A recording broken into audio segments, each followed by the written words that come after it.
Welcome everyone to our, let me see the number, our 10th session of the conference Animals in the American Popular Imagination, organized by PopNet Research. This is panel B of session 11. And today we have three wonderful talks by speakers coming from different places in the globe. Our panel is titled Human-Animal Relationships in Horror Fiction. Before beginning to introduce our wonderful speakers, I'd like to remind everyone that this session's been recorded and then it will be uploaded to our YouTube channel. So if you're not comfortable with that, you can turn off your cameras, and when the Q&A sessions begins, if you wish to ask a question for our speakers, you can type it on the chat if you're not comfortable showing your face. So we are going to proceed as follows. We have three speakers today. They're going to deliver their talks one after the other, and then we will leave the Q&A session for the end. I remind the speakers that the maximum time for the presentations is 15 minutes. In order to ask questions at the end, you can use the raise hand button that's you can find at the bottom of the screen in all the settings and options that you have. Or just type it on the chat, as I said, if you're not comfortable having your face recorded. So I think that's everything. I'm going to begin introducing the first speaker. His name is Evert van Leeuwen, and he comes from Leiden University in the Netherlands. And his talk for today is titled, If You Love Me, You'll Let Me Go, Pet Possessions and Ecological Consciousness in American Horror. So whenever you're ready. Thank you. I'll share the screen. There we go. I only have a few images just as illustrations, and so that you don't have to see me very large on the screen. So I'll begin my paper. I'll take note of the time. This paper contends that the horror films Burning Bright and Pet and the dystopian comic book series Animality reveal that Theodore Roszak's eco-psychology are filtering into American popular culture. While there's no time really to discuss Roszak's work in detail, I'm going to briefly summarize his thesis before discussing the text. According to Roszak, human society has progressed, and he uses that term ironically, into an artificial society, dominated by what Erich Brom has called radical hedonism and idiot affluence, in which the good life is defined by possessions. The modern megalopolis caters to the whims of a population constantly kept hungry to consume the polluting mass-produced frivolities that incessantly pour out of automated factories to ensure the never-ending and ever-destructive growth of the so-called free market economy. Roszak contends that if we could assume the viewpoint of non-human nature, what passes for sane behavior in our social and I would say economic worlds might seem, and I would argue definitely is, madness. In the modern megalopolis, Roszak argues, people are alienated from nature and from each other. This breeds complacency and cynicism, further cajoling people into their habits of radical hedonism. According to Roszak, many people today misrecognize a shallow materialistic lifestyle for a primary life need. As such, many people are living a lie, prizing the artificial, the easy, the comfortable, the luxurious, and the immediate over real life, over a lived experience in an open and empathetic relationship with the rest of the natural world at a natural pace and constrained by the natural boundaries of the seasons and the ethics of profound sustainability. The key problem in contemporary society is the normalization and foregrounding of the concepts of ownership and possession as signs of the good life. The religion of private property that drives the globalization of the industrial capitalist economy suggests that whatever a person owns is theirs to do with as they wish, irrespective of the impact on the environment of the individual's actions. The dominant ideology justifies the mode of thinking that if you can afford a luxury resort holiday halfway across the globe as a private citizen of the world, then it is your inalienable right to enjoy it. Clearly, this ideology has successfully hailed too many people, which has systematically compromised the long-term well-being of life on the planet as a whole. Rozak's eco-psychology focuses on the need to reawaken in humanity, individually as well as collectively, a consciousness about the inherent relation between the living human being and the environment, which can introduce what psychologist Emmy van Deurzen has called an existential awareness of the impact of your thoughts and actions on the human as well as non-human world that envelopes you and within which you exist, and without which you cannot continue to exist. Now, horror as a genre tends to foreground the negative, when things go wrong. So texts like Pet and Burning Bright, discussed in this context, illustrate mostly the effects of failing to develop an existential eco-consciousness. But crucially, Animosity, starting from a dystopian premise, actually imagines a potential future in which Rozak's ideal could be realized. Let's see, I want to go to the next slide. There we go. Pet's setting is LA. Shot as a concrete and steel wasteland, the property in which the story takes place is an animal shelter, which looks like a prison, complete with security guards at a gate and wardens in corridors. Humans in LA don't connect with each other. Each is isolated by headphones in a private mental space. When the protagonist, Seth, introduces himself to an old schoolmate, Holly, on a bus to work, she just finds him suspect. When Seth asks the security guard at work for advice on how to connect with Holly, he responds, "I don't know you. Why are you asking me?" When a dog at the shelter has to be put down, Seth hesitates. The nurse responds, "You're a sweet guy, but if you can't do your job, I'll find someone who can." And the vet tells Seth, "If you want something in this life, you gotta take it." Seth is too sensitive and altruistic to function properly in this version of LA, in which mechanical efficiency and technocratic process dominate daily lived experience. The only way Seth imagines achieving human companionship is by studying Holly's social media to find out what she likes and to pretend to like the same. He practices his chat-up lines like an actor rehearsing a script. On the one hand, Seth is a creep. On the other hand, he is a woefully lonely and isolated human being, degraded to imagining interpersonal relations through media scripts and defining human connections in terms of possession.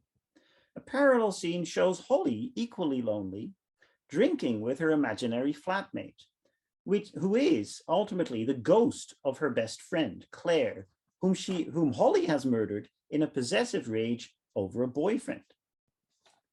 When Holly encounters Seth at a bar, it becomes clear that Seth is serious about getting to know her. Holly demands, "What do you want?" This reveals the extent to which Holly, like Seth, can only think of human relations in terms of possession. Seth explains, "I just want to talk to you." But echoing the guard at the shelter, Holly responds, "I don't even know you." The film presents human interrelations as similar to human-pet relations. The human chooses which animal they want, and then assumes that the desire to possess is enough to justify the possession. Once possession has been taken of the animal, the extent of the human's power to control the pet becomes a means towards self-fulfillment. A key moment in Seth's quest to possess Holly comes when he steals Holly's notebook after the failed encounter at the bar. Taking the personal notebook means owning a private part of Holly, her unspoken thoughts, which gives him power to control her. At this point, the metaphorical title of the film is made explicit. In an abandoned cellar of the animal shelter, Seth builds a cage identical to those cages for the animals in which he will keep Holly as his pet. Seth has heeded the vet's advice and has decided to get what he wants by any means possible. In other words, he now conforms to the socioeconomic ideology that governs daily life in LA. Consequently, he now feels like he is a successful man. Yet, Seth is shown to be a predator, stalking the empty streets to catch his prey. Like so many dog owners, Seth speaks to Holly in imperatives. "Drink, sit up, take it easy." Like a good dog whisperer, he exclaims, "It is important to define our relationship. Establish some boundaries." He explains to Holly that she has given him a sense of purpose in life, that he will save her from herself. As it turns out, Holly's notebook contains her confession of the murder of Claire. Seth decides to train Holly to obey society's laws and customs once again, so she won't kill those she wishes to possess and control. The film's third act sees Seth and Holly in a battle of minds, each seeking to control the other's thoughts and actions. Oh, and they have become, in a way, each other's dog whisperers, battling over whose imperatives will prove the strongest. The pet turns out to be the most powerful manipulator. Holly turns the tables on Seth, becoming his keeper and torturer. The film closes on an apocalyptic note, revealing the triumph of heartless possessiveness and selfish cruelty in LA's artificial society. At least Holly has learned not to kill her quarry. Burning Bright tells the story of a Bengal tiger, similarly taking revenge on his human jailer. As in Pet, the opening sequence foregrounds contemporary society's alienation from the natural environment and from each other. Relations are dominated by immoral economic demands devoid of fellow feeling. A circus worker selling the tiger to John Gavineau emphasizes that the deal is against my better judgment, but he still says, okay, let's get to it. This knowing and willful engagement in acts of animal cruelty is telling of the cynicism pervading contemporary Western culture. The deliberate refusal to act on the conscious awareness of the destructive impact of your actions on the environment. John's greed blinds him to the obvious truth that a tiger, too wild for a circus, would be too much for him to handle in his makeshift safari park. He can only think of this sensational attraction as an investment, increasing his profit. The film's meager plot sees the tiger infiltrating the ranch house and hunting its innocent occupants. John's only surviving relatives, Tom and Kelly, have become unwitting investors in his money-making scheme. The autistic Tom's savings that should pay for a special school have funded the purchase of the tiger, and Kelly has had to decline a university scholarship to take care of her brother. Both learn that John has poisoned their mother to take possession of the family's property. The film's critique of a consumerist ideology becomes explicit when John explains to a drinking buddy that he will control the tiger by starving it. John's approach to controlling the tiger is analogous to his approach to labor in general. Exploit and neglect. This dovetails with mainstream neoliberal economic theory. John has starved the tiger to fuel its aggression because he wants it to consume first those human beings that stand in the way of his exploitative business venture becoming a financial success. The tiger has to eat Tom and Kelly so that John can collect $250,000 insurance payout. Of course, it is John who ends up eaten alive by the tiger, foregrounding the film's encoding of its eco-critical message. Significantly, the title, Burning Bright, is taken from Blake's famous poem, exploring the simultaneous presence of beauty and monstrosity in the natural world and in metaphysical terms. Blake's lyric poetry exudes Rorschach's notion of ecological consciousness. Those who want happiness must stoop to find it, Blake writes. It is a flower that grows in every vale. As in Charlotte Smith's glowworm poem from the same era, Pet and Burning Bright illustrate that an animal possessed is a life oppressed and a human turned inhumane. Animosity is the most extensive work of American popular culture to continue this romantic eco-critical tradition. The story of Jessie and her dog Sandor is too sprawling to discuss in detail. It's kind of Stephen King's The Stand if Stephen King was a writer of eco-critical fiction. But I would like to highlight here the core speculative concept of this work as a conclusion to my talk. The concept is awakening. This is the first installment here on the slide of the comic book called The Wake. Animosity revolves around the sudden awakening in all animals on Earth to a consciousness that has been defined as peculiarly human up to now. The animals can think, reflect, philosophize, politicize, organize, and develop moral frameworks within which they can judge their actions as well as those of humans. This awakening leads in the short term to a human-animal war over possession and control of the environment. But over time, and as Jesse and Sandor encounter increasingly complex hybrid animal-man-plant societies, the awakening leads to what Rozak has called a reawakening of our innate ecological connectedness. In both Jesse and Sandor, both develop a consciousness that acknowledges the core fact that all life on Earth is symbiotically rooted in the planetary ecosystem. By giving all animals, including humans, the ability to communicate their experiences of the world with each other, the humans are confronted with centuries of alienation from the natural world. The comic's fable-like allegorical qualities allow it to function as an ecological morality tale. The awakening into consciousness of their symbiotic relationship with the overall ecosystem for both animals and humans forces each seemingly opposing camp to recognize in each other the simultaneous existence of beauty and ferocity, of idealism and destructiveness.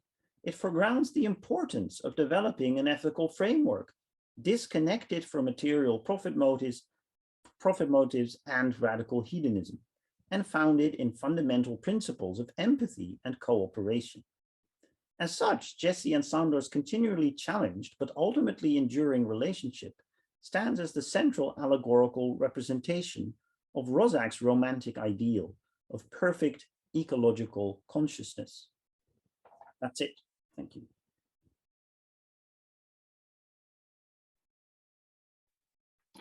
Thank you very much, Evert, for such a wonderful presentation, as always.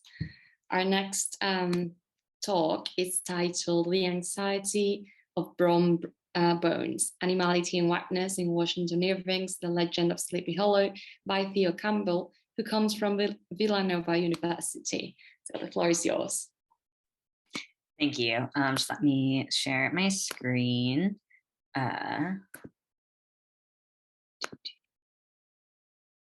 Okay. Yes. So yeah, my paper is called The Anxiety of Brom Bones, Animality and Whiteness in Washington Irving's Legend of Sleepy Hollow. And central to this story is the conflict between Ichabod Crane, the newly arrived English school teacher, and Brom Bones, a local young man who is Ichabod's romantic rival for Katrina von Tassel, daughter of a rich local farmer. At the end of the story, Ichabod is removed from the village, perhaps because he is dead, as the old wives of the village suggest, or perhaps because he has simply been scared off and begun a new life elsewhere, as an old farmer suggests. But either way, Brom has clearly triumphed over Ichabod. He gets to marry Katrina and make use of her fortune. But the nature of Ichabod's defeat is an open critical question. Traditionally, Ichabod has been read as the villain of the story, and then the ending seems like it's a triumph of good over evil. Recent examples of this include Terry W. Thompson and J. Woodrow McCree, who both point out that Irving positions Ichabod as an English colonizer, displacing a Dutch enclave at a moment in American history when English expansionism is attempting to homogenize the United States and erase entrenched ethnic differences. However, another prominent strand of recent criticism points to the ways Ichabod himself may occupy a marginalized identity, and therefore be the victim. Travis M. Foster and David Grevin, for example, both read Ichabod as failing to perform normative masculinity, and therefore they read Brom as more of a bully than a hero. The full nature of Ichabod's defeat is, I think, a mixture of both these possibilities, which is to say, I think this story lacks either an obvious victim or an obvious villain. Instead, it shows how Washington Irving was wrestling with the changing nature of race, ethnicity, and gender in the early United States. The racial and ethnic and gender dimensions of the story are far more complex than my cursory summaries of Thompson, McCree, Foster, and Grevin suggested.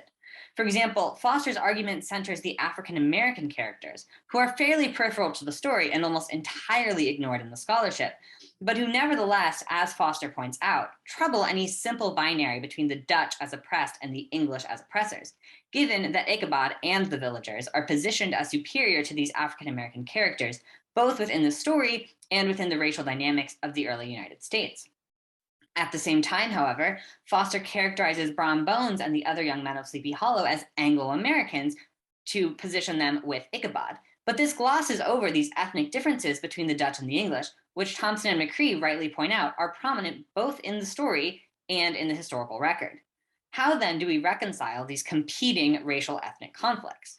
I think we do so by, as Foster and Greven do, paying close attention to the ways that Ichabod is marginalized for his non-normative masculinity, while also attending to how he, as an Englishman, has a level of privilege that Brom, a Dutchman, does not, even as they both hold privilege over the present African Americans and the notably absent Native Americans in the story. In other words, I think an intersectional reading of Sleepy Hollow can reconcile these divergent interpretations of the story by showing that they are both correct and also both incorrect. There are two connected keys to my intersectional reading. The first is Kyla Schuler's theory of impressibility as a biopolitical tool from her book, The Biopolitics of Feeling. And the second is close attention to a prominent but understudied aspect of this story, its animals. To very briefly summarize Schuler's work, impressibility is the ability to change in response to stimuli.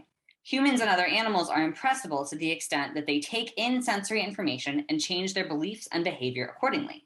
Humans are more impressible than any other animal, but not all humans are equally impressible.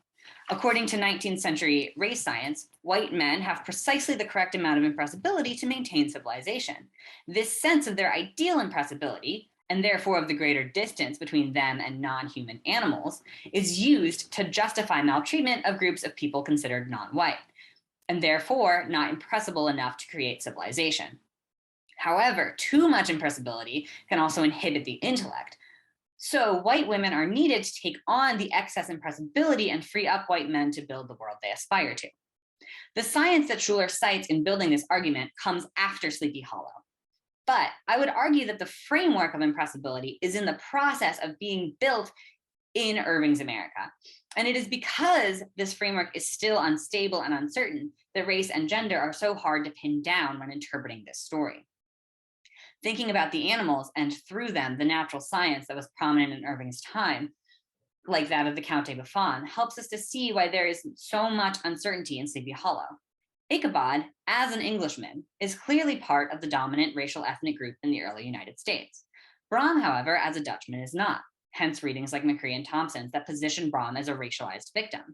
Brom, however, is closer to whiteness than the African American characters. And he sees himself as superior to Ichabod because Ichabod, while English, is too impressible. This is the sense, I argue, in which Ichabod is feminized in the narrative. Brom wants the power Ichabod has and thinks he can get it by expelling Ichabod from the village and thereby proving his superiority. But in so doing, he leaves himself without the necessary means to prove his own correct level of impressibility. So why consider the animals in coming to this conclusion? Because Sleepy Hollow is full of animals, and the line between the human and the animal is made porous by Irving's consistent use of animal analogies to describe humans and of anthropomorphism to describe animals. For example, many of the adjectives Irving includes make reference to animals. One of the main characteristics of Ichabod is his small shrewdness. When he beats the children, they grow dogged. And when the village lads see the women after church, they hung sheepishly back. And when Ichabod first goes to the Van Tassel estate, he observes of a literal rooster that, quote, before the barn door strutted the gallant cock, that pattern of a husband, a warrior and a fine gentleman, clapping his burnished wings and crowing in the pride and gladness of his heart, end quote. Most of these descriptions are fairly common metaphors, and therefore they may seem to be uninteresting. But I think their sheer quantity points to their importance for truly understanding Irving's story. Because this density of animals, both literally and metaphorically, is not a quirk of Washington Irving's writing as a whole, nor is it even a quirk of Dietrich Knickerbocker, the narrator of this and several other of Irving's stories. It is a quirk of Sleepy Hollow in particular. Even Rip Van Winkle, the other story by Knickerbocker about the Dutch in the Hudson Valley, included in the same volume as this one, does not contain nearly as many actual animals, nor does it contain as many animal-based metaphors or analogies. So because impressibility is a feature of animals as well as humans, Irving's choice to deploy so many animals in this story reveals the ways that an unregulated impressibility leads to Brom's aggression towards Ichabod. Brom wants to see Ichabod as completely different from himself, but Irving is pointing readers to the ways in which the two men are more alike than they can see. In the remainder of this talk, I will dissect the only animal analogy that Irving uses in the story for two different characters, the lion, which he ascribes to both Ichabod and Brom. In doing so, I will be relying heavily on the descriptions of lions contained in Buffon's natural history, because Buffon categorizes animals according to their proximity to humanity, and he often does so by explicitly talking about impressibility.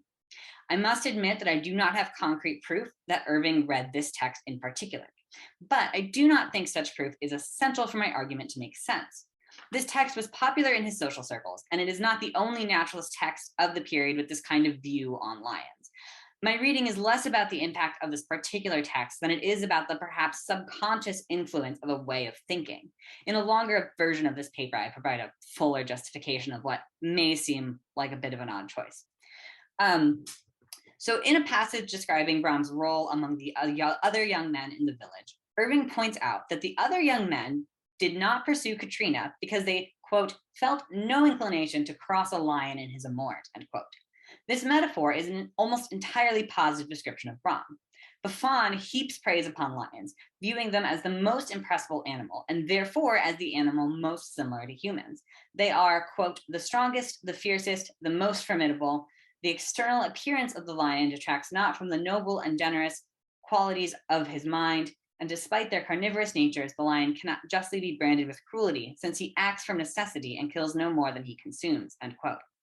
But this metaphor, because it is shared with Ichabod, also points to a disconnect between Brom's perception of his relationship and the reality of it. Brom arrays himself as a hunter, wearing, quote, a fur cap surmounted with a flaunting fox's tail, end quote, when he rides out with his gang looking for trouble. And when he hatches his plot at the end of the story to rid himself of Ichabod, his romantic rival, it is the plot of a predator stalking his prey. He traps Ichabod the way that Buffon recommends trapping a fox. Buffon instructs, quote, the most effectual mode of destroying foxes is the laying of snares baited with the pigeon, a live fowl, etc., end quote.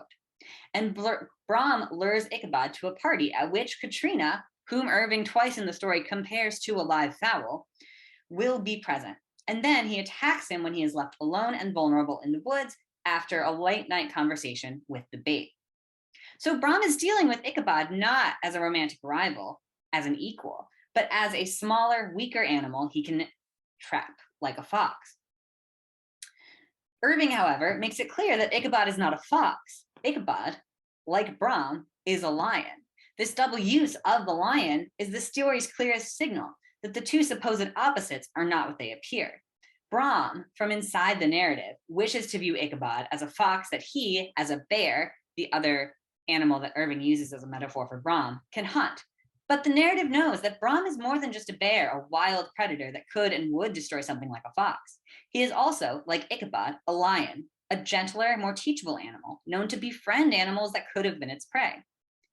One potential objection to this reading of Brom and Ichabod's shared lionhood is that they're very different contexts in which they get labeled as lions within the story. Brom is a lion when he is pursuing a potential mate. Ichabod, however, is a lion in the way that he cares for children. Describing the ways that Ichabod serves the villagers, Irving writes, quote, like the lion bold, which will so magnanimously the lamb did hold, he would sit with a child on one knee and rock a cradle with his foot for whole hours together, end quote. But I think these differing contexts actually add to the explanatory power of the lion as a metaphor by introducing the gender differences. Irving implicitly labels Brom as a male lion and Ichabod as a female lion by calling Brom a lion when he performs a masculine-coded activity, wooing a woman, and calling Ichabod a lion when he performs a feminine-coded activity, taking care of children. But Brom is unable to articulate this difference as a gendered one because, as both Foster and Grevin argue in their gender-based analyses of the story, Brom lacks a clear conceptual framework for making sense of a man who violates masculine social norms. And this lack forces him, I think, to reckon with his own uncertain sense of himself. In Buffon's descriptions of male and female lions, we see impressibility as a biopolitical framework of binary sex beginning to emerge. According to Buffon, the main visual difference between lion sexes is a long mane on male lions, but not on female lions. And this mane is key to how the male lion displays his, quote, great muscular force. He has such control over all his muscles that he can even, quote, move the hair of his mane, which he not only erects, but agitates on all sides when he is enraged, end quote. And while arguing that lions are superior to most other animals because they are most similar to humans, Buffon points to the lack of a mane as one of the main characteristics of other animals that have been called lions, like pumas, that proves they are not lions at all. Having a mane is essential to lionhood because it proves the lion's strength, but it is only essential to male lionhood. Female lions lack manes, and they are, consequently, inferior to male lions. They are, quote, weaker and less courageous, but simultaneously, when raising their young, they act with, quote, more boldness than the lion. So in light of Schuller's descriptions of how white women take on excess impressibility, we can see how female lions are too impressible.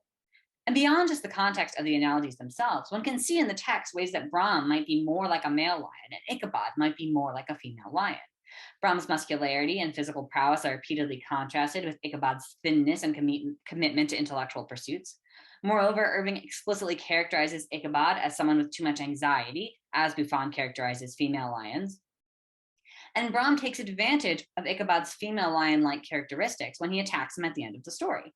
He stages the attack to resemble the town's primary ghost story, preying on Ichabod's excess fear in order to remove him from the village. Brom, as a racialized other, seen as not having enough impressibility, is attempting to expel his oppressor, but he has chosen his target incorrectly. Ichabod is not a powerful Englishman. He is an Englishman with so much impressibility that he is practically an English woman. And as such, he is a victim of the same system as Brom, though in a different way. The point here is, of course, not to try and rank the relative oppressions of certain identities. It is instead to point out that the racial and gender dynamics in Sleepy Hollow are far too complex for anyone in this story to be truly labeled as the victim or the villain. Thank you.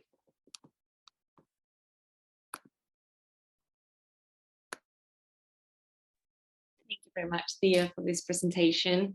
It was very thought-provoking. So our last speaker is Marta Miquel Baldellou, and if everything's still the same, I am supposed to project her presentation as she's got some connectivity problems. Is that right? Yeah. Can you see it? Oh yeah, are you going to do that? Yeah. Okay, then, okay, so let me introduce our third speaker then. Her name is Marta Miquel Baldellou. She comes from University of Lleida, and her presentation is titled Of Cats and Dogs, Pets as a Trope, the Debacle of the Family Life in Stephen King's fiction. So you can reproduce that now, Anna. Thank you very much. My paper is Of Cats and Dogs, Pets as a Trope for the Debacle of Family Life in Stephen King's fiction. The master of contemporary horror fiction, Stephen King, often posts pictures on social networks showing himself at home in Maine while he's enjoying domestic life in the company of his pet, a dog literally called Molly, also known as the Thing of Evil. King's choice for such an apparently oxymoronic nickname is intriguing enough, since this appellation binds together the diminutive of the Hebrew feminine name Mary with the epithet that qualifies her as evil or wicked.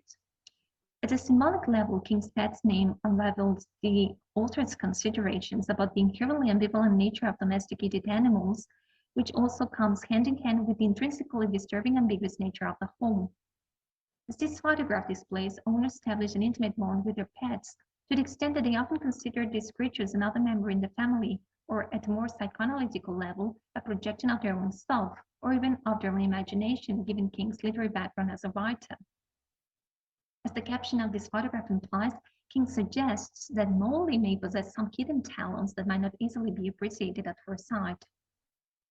As a writer, King has always been well aware of the potentiality attached to animals, and in particular pets, as a source of anxiety, but also as a symbolic allegory of the object, which Christopher defines as the loss of distinction between self and other.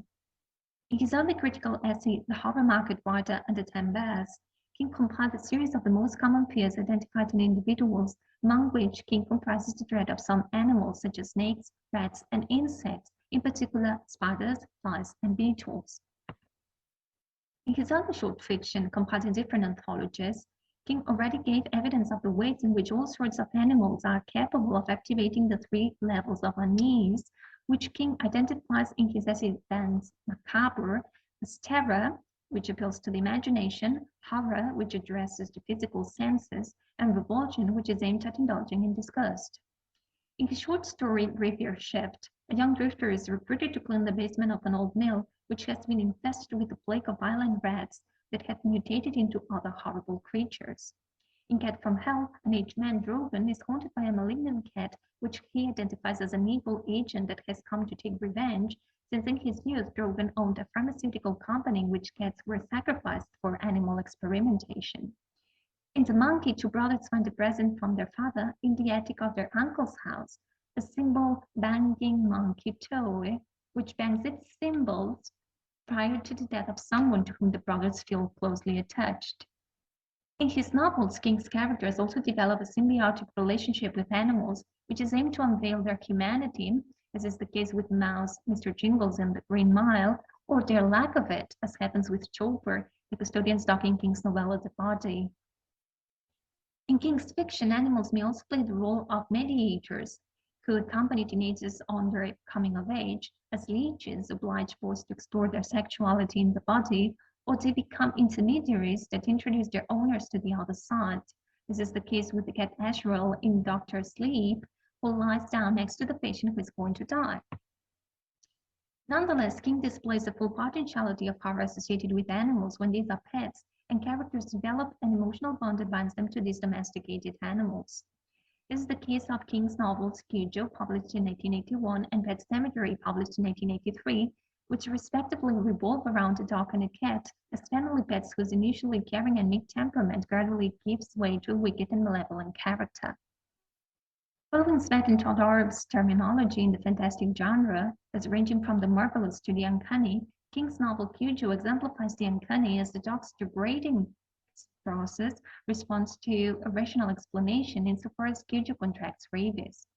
Conversely, in Pet Sematary, the cat's transformation into a source of the abject rather responds to a supernatural explanation, as Church, the cat, is buried into the ancestral and totemic Micmac ground, thus falling into Totterop's category of the marvelous.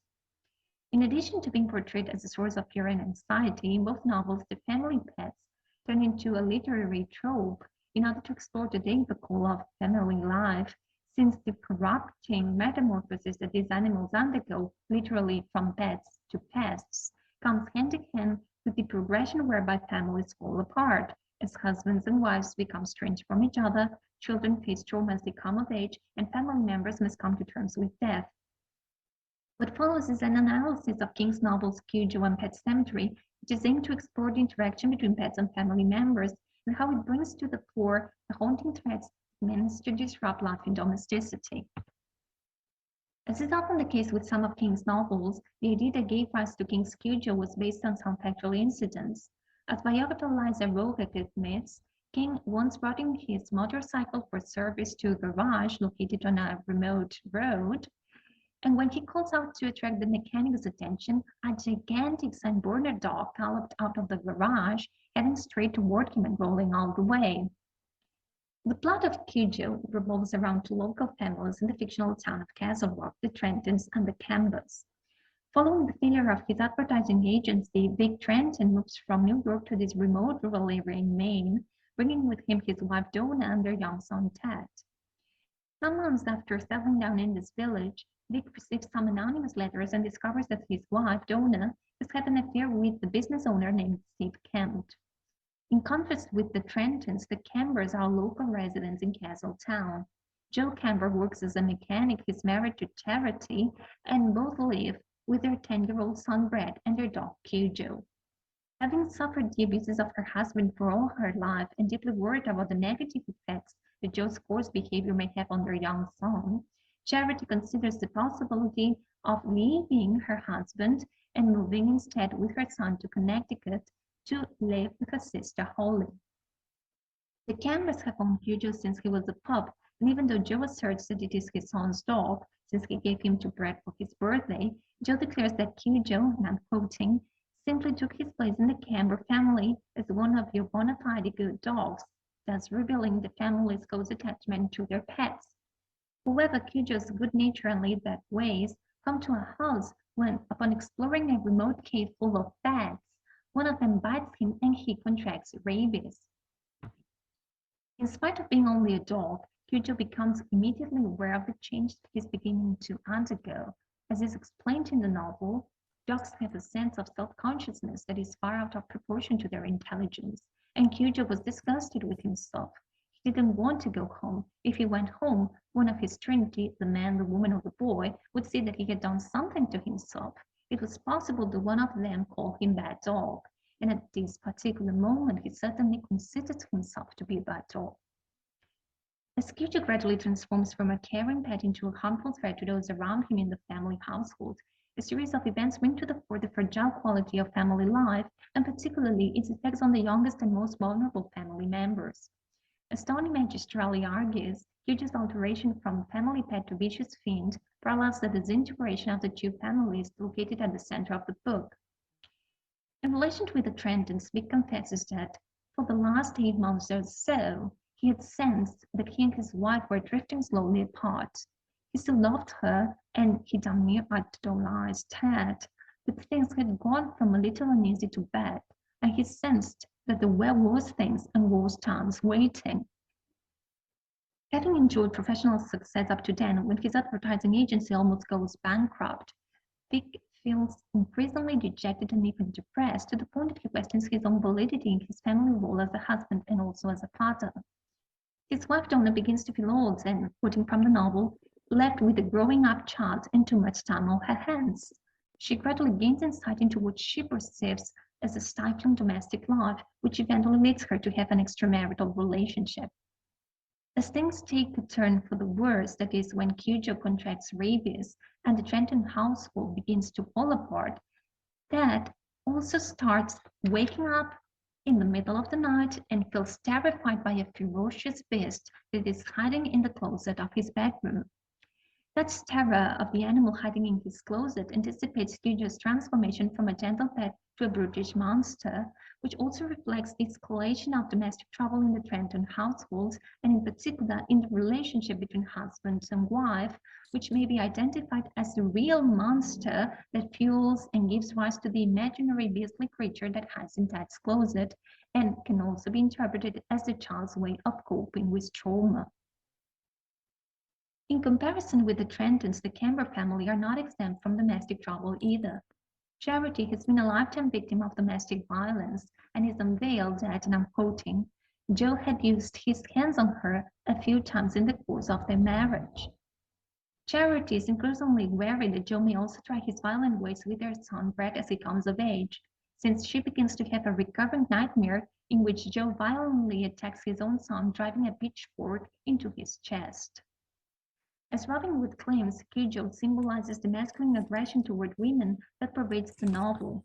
Charity refers to her husband's display of these traits in animalistic terms, as she explains, and I'm quoting from the novel, what animals men could turn into when they got to drinking. She also compares Joe and his friend Gary with 2 old dogs. And she also notices that Joe was like a beast in many ways. Hence, Cujo's metamorphosis from pet to fiend comes hand in hand as domestic coexistence collapses as a result of displays of rough masculinity, unfaithfulness, trauma, and loss of innocence.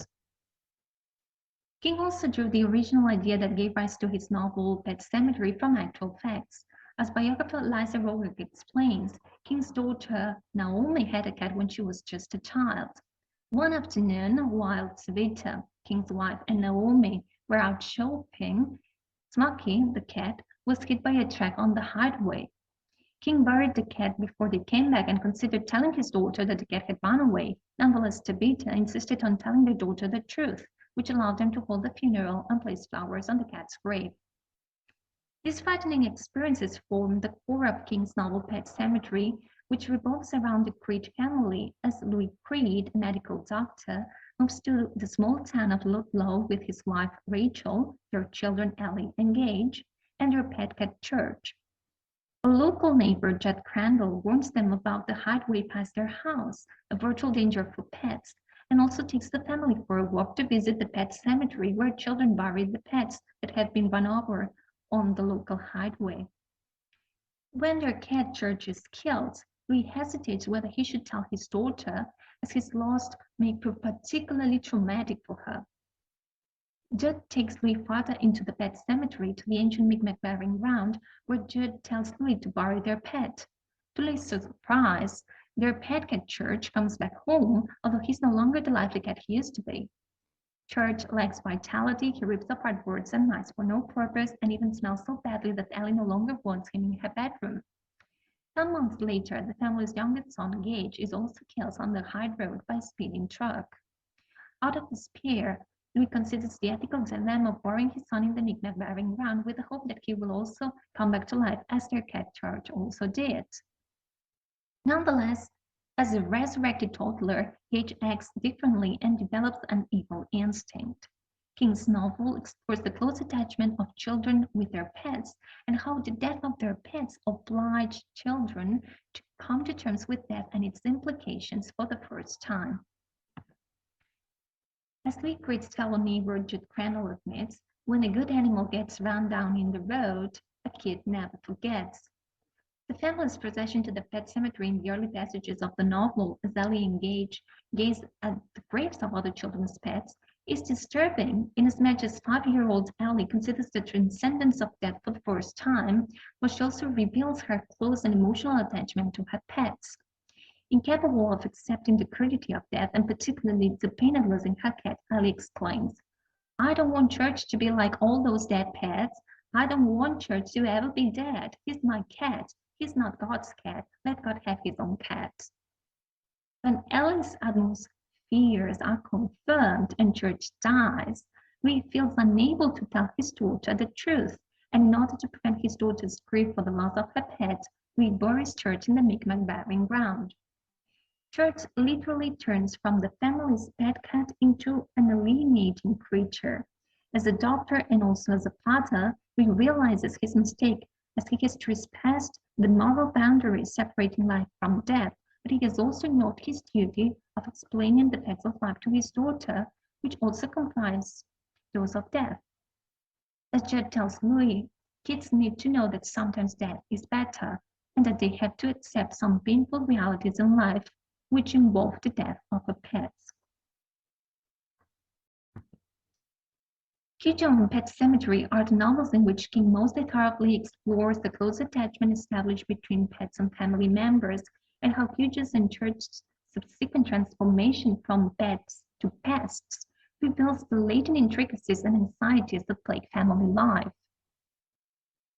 It is through the interaction with these pets that family members come to terms with the real and disturbing realities. In Cujo, as the family's dog transforms from a caring pet to a rabid beast, it is gradually revealed that family bliss can easily fall apart as husband and wife grow estranged from each other. The specter of unfaithfulness haunts their marriage, and physical abuse reveals displays of rough masculinity which are meant to alleviate a sense of self-perceived inferiority. In Pet Cemetery, the death of the family's cat Church, which foretells that of the Creed's youngest son, Gage, reveals that the death of a pet introduces children to face the harsh realities of life, insofar as sooner or later they will have to come to terms with it. As Jonathan Davis claims, King's fiction often explores the rites of passage that children must face as they come of age. As adults feel gradually detached from their childhood, children find a most coveted ally in their pets, and in King's fiction, pets like Cujo and Church are indicative of the painful loss of innocence that children must undergo on their way to adulthood. In the Jungian collective unconscious, dogs are often associated with fidelity, loyalty, and protection of the home. Conversely, cats have traditionally been connected with sexuality, marriage, and issues related to the afterlife. As domestic animals, both dogs and cats have been inextricably related to the home and family life. Given the potentiality of pets as creatures that trigger both feelings of familiarity and estrangement, in his novels Cujo and Pet Cemetery, King makes use of pets as a trope to subvert the blissful myth of life in domesticity and explore the debacle of family life, which in his own terms can also become an overwhelming source of anxiety and terror for all its members, including pets. Thank you very much for your kind attention. Thank you very much, Marta, for this presentation. So now it's time for the Q&A session. We've got 20 minutes for questions and answers. Marta said she can answer your questions through the chat, so don't hesitate to ask her questions about her presentation as well. And although you can also have a discussion between the authors and the speakers, sorry. So if anyone has any question, they can use the raise hand button or type it on the chat. And if no one dares to go first, I can ask a question to break the ice. I'm going to begin now. I was thinking this is a bit of a general question. I think maybe all of the three speakers may have views on that. But when Evert said, well, I think your talk was dealing with the issues of pets and seen as commodities. You said something about seen as possessions. And then in the second film you were analyzing, you were talking about this character who treats workers as possessions too. And at some point in Marta's talk as well, she mentioned that pets as the objects in these works, and make me think about pets as kind of uncanny beings. And as soon as ever you said this thing about possessions, it made me think about there's a lot of work being done on adoption studies and children as commodities. You choose them the way you want. I want this specific gender, etc. So I don't know if because this idea of pets as the objects, and most of all her conclusion of pets as projections of their owners, if all of these works are also making some, not as like some underveiled comments about the family. Can children be possessions? Is like our human reproduction also based on commodities, on possession, as on the accumulation of capital? Obviously, that's a lot of connections with a Marxist concept of the bourgeois family. Anyway, this is a bit like broad, but obviously in the flight to America from England that the Legend of Sleeping Hollows is contextualized upon, you might also be able to discuss this kind of thing. So I don't know, this is just the general thoughts about this issue. I don't know if you have any thoughts about this.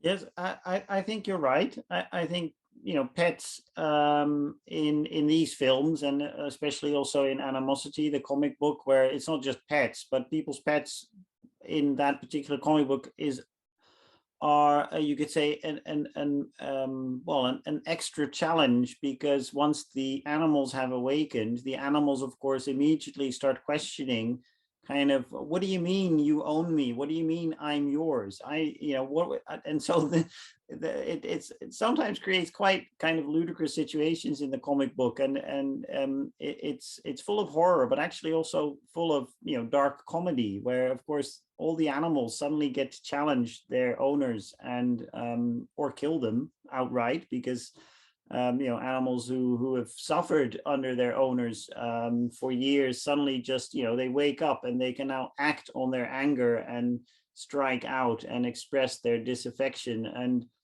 but animals also attack each other. And in what I think is interesting is that in Animosity, what you notice is that I guess it's a work of speculative fiction that, you know, simply begins from the premise, well, what if animals could actually simply engage with each other just as humans engage with each other? And they notice that, of course, it's not that the animals are all some kind of a united front, right? So also the animals have, you know, animosity again in between each other, and you know, animals that were forced to be pets within a home, right? Because people have simply said, oh, I want a bird and I want a cat and a dog and I want everything, and I'm going to have them all at once in my house.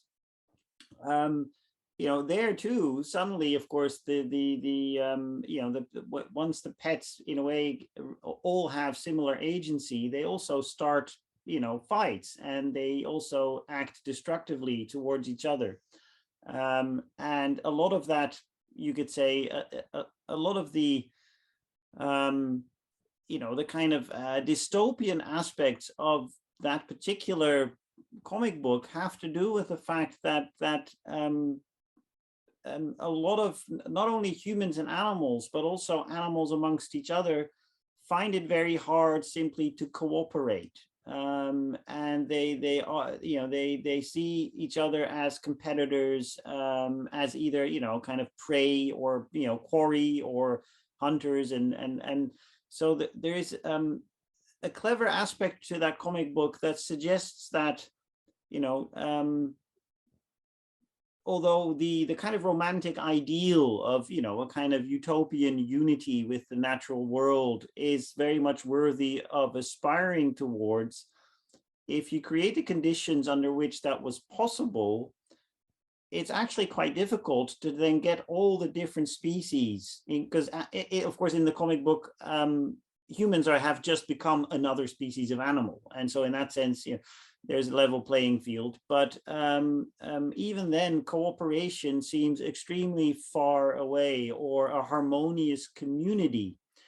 And it has to do with that also animals think of each others as, kind of in terms of hierarchies, power relationships, particular rights. I have the right to eat you, but you do not have the right to eat me. And so I think the kind of conflicts you might find, hierarchical conflicts, especially that you see in Stephen King's novels within the family, then in a comic book like Animality are then in a way projected onto, the environment at large, not just the animal kingdom, but really the entire environment at large, because it actually incorporates insects and even plant life. And, it's such a sprawling narrative over so many comic books that you get, as you read through it, all the different possible scenarios of different forms of life that are sentient and conscious and have agency interacting with each other. And of course, it doesn't give you a solution. It just speculates on all the different possible conflicts that can occur. So I think you're right that there is something to be said about a parallel between the kind of the world of humans and pets, but also the world, it parallels, the way humans interact with each other, the commodification of children. I think it makes a lot of sense that they're really not distinct categories. Yeah, I think it makes you think a lot, that that kind of work. Does anyone else have any comment? Yeah, I think in Sleepy Hollow, especially because all of the animals get anthropomorphized and all the people get labeled as animals, this like overlap between owning, they're not pets, they're livestock, but I think there's a kind of a similar ownership relationship there. And perhaps even more insidious, that Katrina, who is, the damsel in distress of sorts at the center of the story, is referred to as a chicken in a like extended metaphor that's very similar to the extended anthropomorphizing of the rooster. And so it's like almost explicitly that the men in the story are owning both livestock and women in the same language. So yeah, there's definitely not a differentiation even in Irving's work, I think. Yeah, when Evert was answering my question, it made me think that actually there were some connections between Theo's presentation and what he was saying, because you were saying that in Sleepy Hollow they were you have this theory of considering how animal, to what extent animals are similar to humans in terms of impressibility, but then you think about too much impressibility is like how we manipulate those aspects in order to categorize minorities and deprive them of agency. We take all these characteristics and we apply them in the way that we want. That's obviously like anthropomorphic, anthropocentric view of way of conceptualizing animals. I think Ever's got his hand raised, but I think March has answered on chat, and I'm going to read it. See if we can continue with the discussion after. She says, I think pets, like children, are approached in an ambiguous way in Stephen King's fiction. Pets can become pests at points, just the same as children can be to a certain extent. By portraying pets, which can become annoying and even threatening, King is addressing his own anxieties as a father. Pets and children do not always behave as they are supposed to. Also, obviously, King resorts to pets like church in Pet Cemetery, to explore his fears while losing his own kids accidentally. Besides, King was also being critical about consumerism and capitalism, although I would say that in Pet Cemetery, his fears were really personal. Yeah, that's something I was also thinking when you two were answering me, that it is children, it is pets that become the abject, the uncanny, because there's like this attachment to domesticity. But when Evert was talking about animosity, about animals regaining, acquiring a consciousness to communicate about their experience of the world to humans, obviously I was thinking about big mammals. I was not thinking about insects, and that's something I think is also worth exploring. I think I'll shut up now. I think Ever's got his hand raised. Yes, I had a question for Theo, thinking about, talking about a kind of animal exploitation. And of course, as a Dutchman, I'm very aware of how good the Netherlands is in industrial farming, right? The Netherlands was always the chicken tumbling center of the world, where industries, all the dead chicken would be sent to the Netherlands, and it would be pumped full of water and pigs' hormones so the chicken would grow, and then it was shipped back to wherever it came from, and all that kind of, that kind of dystopian kind of industrial animal farming. And I was wondering, in Sleepy Hollow, does Irving make a distinction between that kind of, you could say, the stereotype of the animal-loving Brits who love animals and who cuddle animals and who their farms are kind of, these kind of utopian animal-friendly places, where, and then the Dutch kind of more, industrial instinct of exploiting and for profit, which, there's some truth to it historically speaking, quite a lot of truth to it historically speaking. But I wonder if you recognize that maybe in Brom and Ichabod also, that the way they treat the animals, or the way, the Dutch community and the English community, I don't know whether that seeped into the story. So that was the question. Yeah, that's super interesting. I think the way Irving writes it is almost the opposite of that, because and of course this is like, a much earlier story. It's like, the 18 teens, but he is positioning these Dutch villages as like these idyllic pastoral places. And, he's talking about the rooster as like owning his hen coop, which I think, seems like the rooster is having a pretty nice life, and the horses get treated really well. And that's contrasted with this idea of like the English and urbanization, and like the spreading of New York City, which has become English, and with those kinds of ethos spreading and like ruining this like very pastoral farmland. So the Dutch are actually positioned as being like much kinder to animals and to nature in general as the English. But I also, Irving kind of pretends to be Dutch in a certain sense and at various points in his careers. And so I'm not sure how accurate he ever even aspires to be in describing the Dutch. Yes, thank you. That's very interesting to see how that has reversed over the centuries. Yeah, cool. Thanks. That's very going to apply this idea of like of the Dutch in early revolutionary times, students like more in control of industrialism, etc. Because I always teach Rip van Winkle to my students, so I've never. I don't remember the text like word by word at the moment, but like every time you read it, you might find something. So that's something I didn't know. So thank you. I might read it with different eyes now. Is there any other question for discussion, complaints? Just Marta, if you want to add something.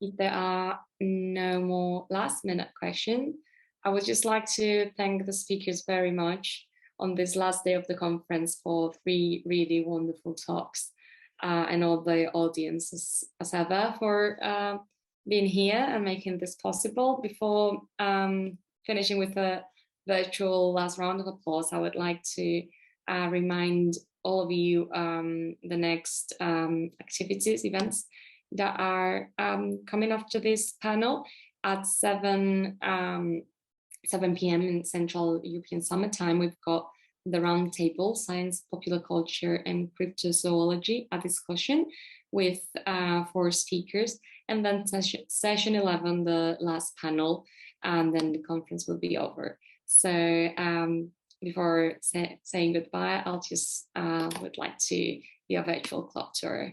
Oh, is there something on the chat before? Yeah, Marta says, I would just like to thank you all, particularly Evert and Theo. Thank you so much for your papers. Thank you also for sharing, Mónica. Thank you, Marta, and you're welcome. So I'll give you a last clap for our speakers, and I hope to see you again, hopefully in person.